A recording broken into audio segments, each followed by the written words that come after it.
Life wasn't about microwaved dinners and threadbare clothes.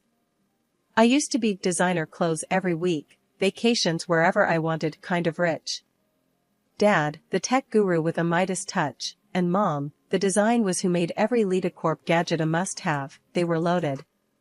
My folks were all about hard work and not wasting a dime, even if it meant buying last year's model phone instead of the newest one.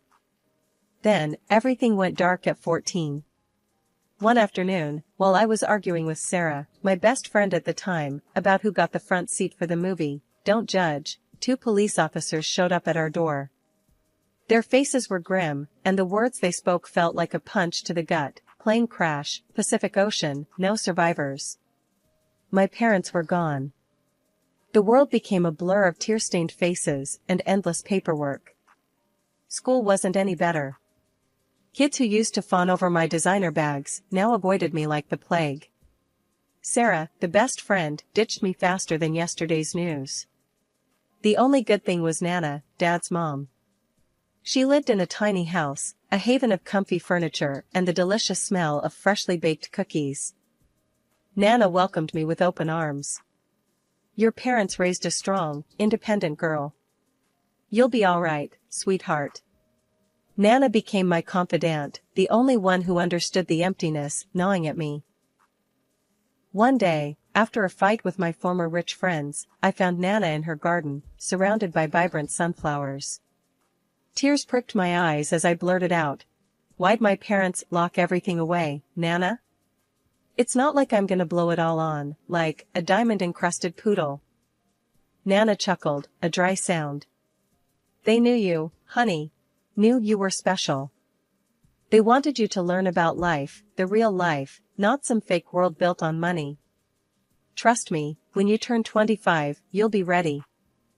Ready for what? I didn't know. But Nana's unwavering faith and the memory of my parents' warm smiles kept me going. I learned to cook on Nana's ancient stove, devoured books at the local library, and even landed a part-time job at the bookstore downtown. Sure, it wasn't the life I was born into, but it was mine. And for the first time in a long while, a flicker of hope ignited within me. Living with my grandmother in a small house, going to a regular school, working a part-time job, it wasn't what I was used to, but keeping my past a secret was a secret weapon I planned to use wisely. College loomed ahead, and with my good grades and some government grants, I was ready to face it head-on. College life was a whirlwind. I juggled classes, a part-time job at the campus bookstore, and a mountain of instant ramen noodles. Still, I wouldn't trade it for anything. One crisp autumn afternoon, I was hunched over a particularly mind-numbing economics textbook in the library, highlighter in hand, when a voice startled me. "Dude, are you lost in Econland again?" I looked up to see a tall, goofy-looking guy with a mop of brown hair and a mischievous grin. Maybe," I stammered, feeling a blush creep up my cheeks. "I'm Isabella." "Michael," he said, extending a hand. "Looks like you could use a study break. Coffee?" We ended up at a noisy campus cafe, drowning our textbooks in steaming lattes. Michael turned out to be a computer science major with a knack for making even the most complex algorithms seem fun. We spent hours talking about classes, dreams, and the best places to score cheap pizza on campus. "So, what brought you to this little corner of the world?" Michael asked, his eyes twinkling with curiosity. I hesitated. My past life felt like a different universe, a life I wasn't sure I should share. Finally, I took a deep breath. I moved in with my grandmother after my parents passed away. It felt strange saying it out loud, even after all this time. Michael's smile softened. "Wow, that's rough. I'm so sorry." "It's okay," I mumbled, looking down at my coffee cup. "It's been a while." There was a comfortable silence for a moment, then Michael added, "You seem different from most people here." "Different how?" I challenged, a spark of curiosity igniting. "You're not all about the fancy clothes and the expensive gadgets," he said. "You seem real." I couldn't help but smile. Maybe keeping my past a secret wasn't such a bad thing. It allowed people to see me for who I was, not what I had. As the weeks turned into months, Michael became my best friend, my confidant. We spent hours studying together, exploring the city, and arguing about everything from the best way to brew coffee to the merits of different science fiction movies. One evening, after a particularly frustrating day at the bookstore, I found myself venting to Nana over a plate of her legendary chocolate chip cookies. "Ugh, Nana," I groaned, throwing myself down on the worn armchair. "People can be such jerks." Nana chuckled, her eyes crinkling at the corners. "Sounds like you had a rough day, sweetheart." I told her about the latte incident, about a particularly challenging calculus exam, and about my growing feelings for Michael. "He's funny, he's smart," I confessed, feeling my cheeks burn again. "But Nana, what happens when he finds out about my money?" Nana patted my hand gently. "Isabella," she said, her voice soft but firm, "a good man won't care about your money. He'll care about you, about the person you are. It just feels wrong keeping this big secret from him." Nana squeezed my hand. "There's time for that later, sweetheart. When you turn 25, you can decide what to do. Until then, focus on your studies, on your friends, and on living life to the fullest." Butterflies pirouetted in my stomach like a drunken ballet. Today was the big day, meeting Michael's parents for the first time. We were practically engaged. Pulling into Michael's childhood driveway, a wave of nervousness washed over me. Their house was a sprawling brick monstrosity, the kind with manicured lawns and a fountain that probably cost more than my entire wardrobe. "Deep breaths, Isabella," I reminded myself. "You got this." The door swung open before I could even knock, revealing a woman with a perfectly coiffed blonde mane and a smile that didn't quite reach her eyes. "This must be Michael's mom, Martha." "Isabella, so lovely to finally meet you," she chirped, her voice dripping with honeyed condescension. Come in, dear." Behind her stood a younger girl, all skinny jeans and a bored expression. "Michael's sister, Lily, I presumed." She barely glanced at me before rolling her eyes and sauntering back inside. Great first impression. Martha ushered me into a living room that looked straight out of a magazine, plush couches, gleaming hardwood floors, and enough throw pillows to build a fort. "So, Isabella," Martha began, her gaze scanning me head to toe in a way that made me feel like a used car on display. "Tell me about yourself. Where do you hail from?" "Oh, you know," I stammered, feeling the heat creep up my neck. "Just a small town girl. Grew up with my grandmother in a little one-story house." Martha's smile faltered for a split second before morphing back into a tight, plastic grin. "A one-story house, huh? Interesting." I could practically hear the unspoken judgment hanging in the air. This wasn't exactly going the way I'd hoped. Then, before I could even respond, Lily sauntered back into the room. "Mom," she drawled, flipping through a glossy magazine. "Does she even have a real job?" The question hung in the air, dripping with disdain. I almost blurted out that my family lawyer could buy their entire house with pocket change, but Nana's voice echoed in my head. "A good man won't care about your money. He'll care about you." Taking a deep breath, I met Lily's gaze head-on. "Actually," I said, my voice surprisingly calm, "I work at a bookstore downtown. It's not glamorous, but it pays the bills." Lily scoffed, but I didn't back down. I wasn't some spoiled rich girl, and I wouldn't let them treat me like one. "Speaking of bills," Martha chimed in, her voice suddenly serious. "Michael mentioned you two might be thinking about, well, let's just say I've had a prenuptial agreement drawn up." Now, a prenup wasn't exactly a surprise. Honestly, with her attitude, it was probably for the best. "No problem," I said, trying to sound nonchalant. "I think that's a smart idea. Actually, I'll have my lawyer take a look at it." Lily snorted. "Lawyer? You have a lawyer?" Again, I almost let it slip about the family retainer, but I bit my tongue. "Yeah," I lied smoothly. "A friend who's good with legalese." The rest of the afternoon was a blur of awkward silences, thinly veiled insults, and enough passive-aggressive comments to choke a horse. As soon as Michael mercifully appeared, I practically flew out the door with him. The next day, a thick envelope arrived in the mail addressed to me.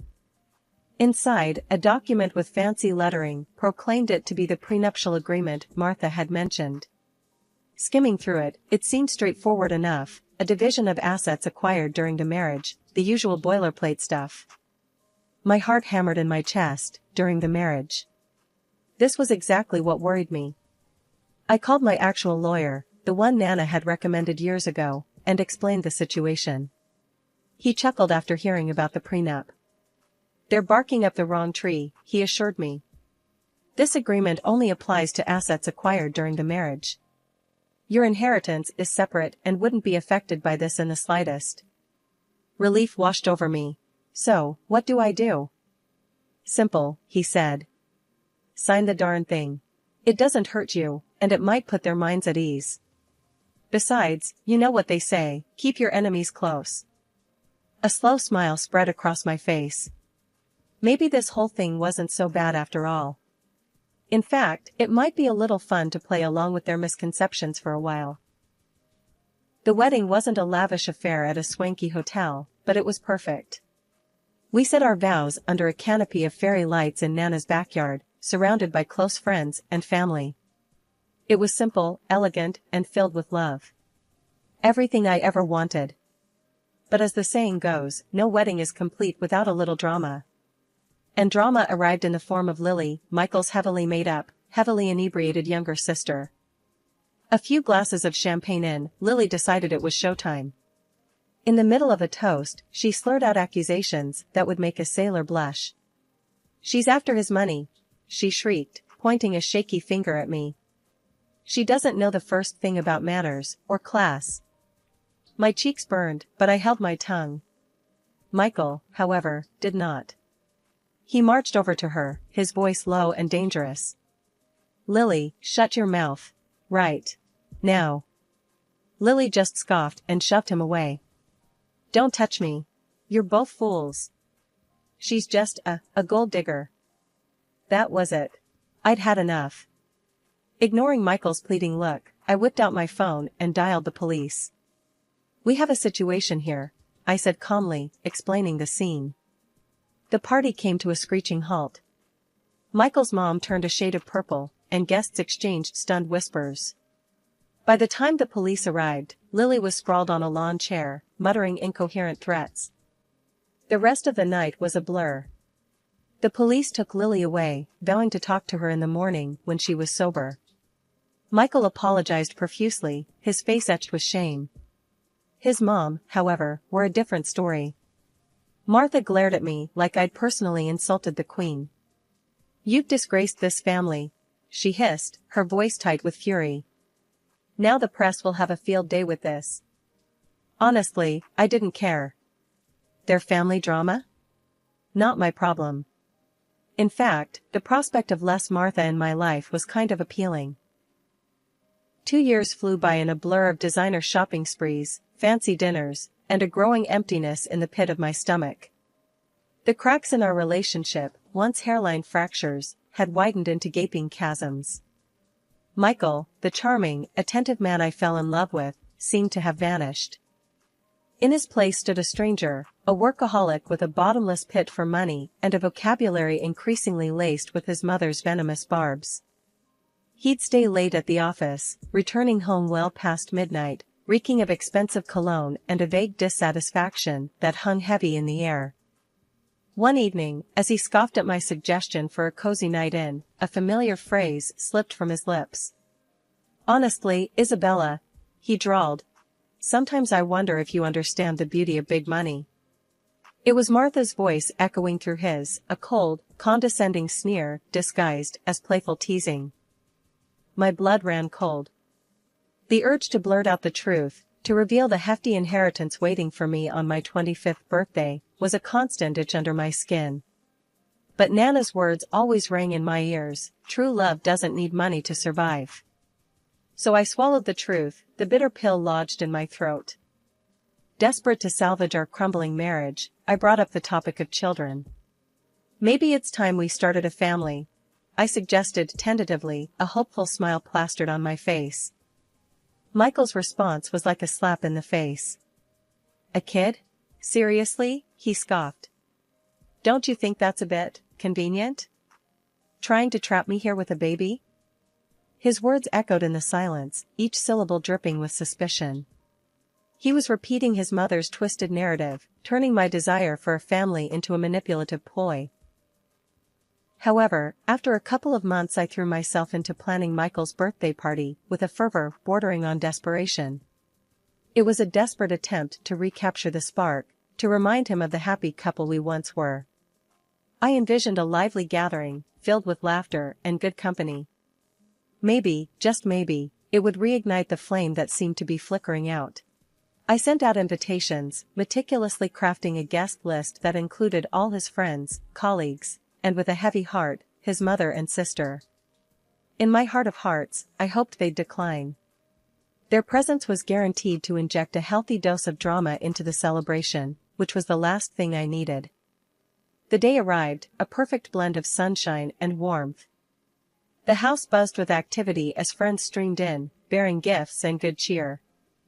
Michael, dressed in a crisp new shirt, a birthday gift, naturally, beamed as he received congratulations and well wishes. A sliver of hope flickered within me. Maybe, just maybe, this could be a turning point. A discordant note, however, shattered the illusion. Just as Michael and I were about to cut the cake, the doorbell chimed. My stomach clenched. It was them. Martha, resplendent in a designer outfit that screamed "Look at me," and Lily, her younger sister, looking like a runaway from a bad reality TV show. Lily, clad in a dress that left little to the imagination, made a beeline for the champagne table. A wave of nausea washed over me. Lily, notorious for her inability to hold her liquor, was a disaster waiting to happen. I opened my mouth to warn Michael, but he was already engrossed in conversation with his mother, oblivious to the approaching storm. As predicted, the champagne flowed freely, and with it, Lily's inhibitions. Soon, she was weaving through the party, a tipsy hurricane in a sequined dress. Her voice grew louder with each passing glass, her words laced with a malicious intent. "You'll never be one of us," she slurred, pointing a drunken finger at me. "You're just a gold digger, after Michael's money and his family name." Tears welled up in my eyes, blurring the scene before me. But Michael, oblivious to my distress, remained glued to his mother's side, his back turned on me. He didn't even spare me a glance as Lily launched into a tirade about my supposed inadequacies as a wife and future mother. "You'll never carry on the family lineage," she screeched, waving a sheaf of papers in the air. "You'll only give birth to weak, pathetic babies." My vision swam. Shame and anger warred within me. Then, amidst the drunken chaos, Lily stumbled, her high heels betraying her. With a graceless shriek, she tumbled into the pool, landing in a heap of soaked sequins and misplaced pride. I rushed forward to help, more out of instinct than anything else. That's when I saw it, the papers Lily had been clutching lay on the ground, partially obscured by the pool water. Curiosity overcoming my emotional turmoil, I picked them up. My blood ran cold as I recognized the document, divorce papers. Signed by Michael. The date scrawled at the bottom confirmed my worst fears. Tears stinging my eyes, I stormed back into the house, the party atmosphere a grotesque parody of happiness. There, in the middle of the living room, stood Martha, a smug smile plastered on her face. Before I could speak, she launched into a tirade. "Well, Isabella," she purred, her voice dripping with fake sympathy. "Looks like your little plan backfired, didn't it?" "What plan?" I spat, my voice tight with anger. "What are you talking about?" "Don't play dumb, dear," she sneered. "Trying to get pregnant, trap Michael, a classic gold digger move." Betrayal, raw and searing, ripped through me. I glanced at Michael, searching for a flicker of denial, a shred of the man I thought I knew. But his gaze remained fixed on the floor. Fury replaced the pain. Fine, I choked out, snatching the divorce papers from his hand. If that's what you want. With a trembling hand, I grabbed a pen from the table and signed the document with a flourish. A gasp rippled through the crowd, but I ignored it. Let them watch. Let them see the sham of a marriage I'd been living in. There, I said, my voice surprisingly steady. Happy now? The room was silent, the air thick with tension. Then, I reached for my phone and dialed a familiar number. Nana? I asked, my voice thick with emotion. Can you come get me? Now. A few minutes later, my grandmother, bless her heart, materialized in the doorway. Relief washed over me, warm and familiar. What's going on here, Izzy? Nana asked, her eyes taking in the scene with a sharp glint. Taking a deep breath, I launched into the whole sordid story, Michael's accusations, Martha's manipulations, the betrayal that felt like a physical blow. By the time I finished, a slow smile was spreading across Nana's face. That's all, she chuckled, her voice laced with amusement. Before I could reply, she turned to Michael and his mother, her voice laced with steel. Listen up, you two, she began. Isabella doesn't need your money or your pathetic family name. She's an heiress in her own right, set to inherit a vast fortune on her 25th birthday, which is, by the way, in a month. The color drained from Martha's face. Her smug smile had morphed into a mask of disbelief. Heiress, she stammered. But Michael said. Michael listens to his mommy a little too much, wouldn't you say? Nana retorted, her voice dripping with sarcasm. Martha sputtered, her carefully constructed facade crumbling. Isabella, she croaked, her voice laced with desperation. Forgive me. I was wrong. You deserve my son. Now it was my turn to scoff. Deserve? Their love had been built on lies and suspicion. The taste of betrayal lingered bitter on my tongue. As if on cue, a loud honking sound came from the driveway. My surprise gift, a top-of-the-line sports car, had arrived. A car I'd secretly bought for Michael, using money from my hidden account. Sliding behind the wheel, I gestured for Nana to join me. Let's go, Nana, I said, my voice firm. From now on, my lawyer will be dealing with all of you. As I pulled out of the driveway, I glanced back at Michael and his mother, their faces a picture of stunned silence. Leaning out the window, I added one last parting shot. Oh, and by the way, I said, a mischievous glint in my eyes. I recorded the whole thing, including your little drunken performance, Lily. I held up my phone, showing them the social media post with a rapidly rising number of. The roar of the engine filled the air as I peeled out of the driveway, leaving behind a cloud of dust and a family drama for the ages. A week after the dust settled from the divorce drama, the phone rang. It was Martha. Honey dripping from her voice, she launched into a desperate plea for reconciliation.